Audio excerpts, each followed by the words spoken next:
So this whole story starts with barbecue sauce. My wife had gotten pregnant.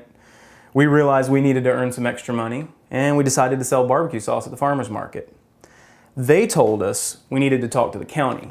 So we talked to the county, and that's when we hit the wall of red tape. We needed an army of health inspectors to come out to our house. We needed business license and business insurance. And in the end, all I wanted to do was sell cans of barbecue sauce. And we just got so discouraged, we gave up.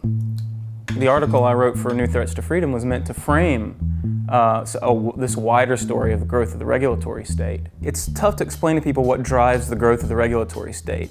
First, it's kind of like something happens, maybe something big in the media, and people get outraged. There's this moral indignation on the one hand, but then behind the scenes you have these special interest groups who see they can benefit from regulations. Now, you might not think that special interest groups can benefit from regulations, but they can. Take the big players. They can afford all the compliance costs. They can afford the Byzantine regulations to meet those requirements. But guess what? The little entrants can't. So they know they can keep their competitors out of business by essentially supporting regulation. And that's what happens. So the moral do-gooders team up with the big players. And of course, the third party in all this is the politicians who get to look better because they've done something about a problem. Of course, the regulatory state is nothing new. The urge to regulate is nothing new. But the extent of the regulatory state today is unprecedented in history. And the problem with this is that regulation is like a hidden tax. And as you know, when taxes go up, it becomes more difficult for companies to succeed. Likewise, when these hidden taxes, these regulatory costs go up, it becomes harder and harder for entrepreneurs to thrive.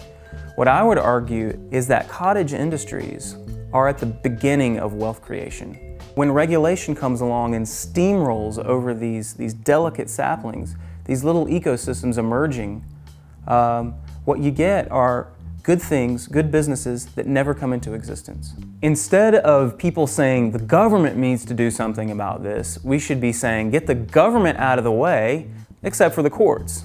We should be saying we should be doing something about this.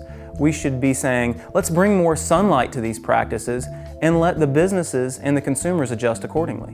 Entrepreneurship and good ideas and ways of creating value are in lots of people. We want to make it easier for people to go and start a business than to go and collect a welfare check. But by virtue of the fact that the red tape was so strong and the barriers to entry so high at the beginning, I never took that risk. I never got to the point in that point in the venture. So we want to lower those burdens for people so that those industries can grow from very small beginnings. Know anyone who needs some black market barbecue sauce?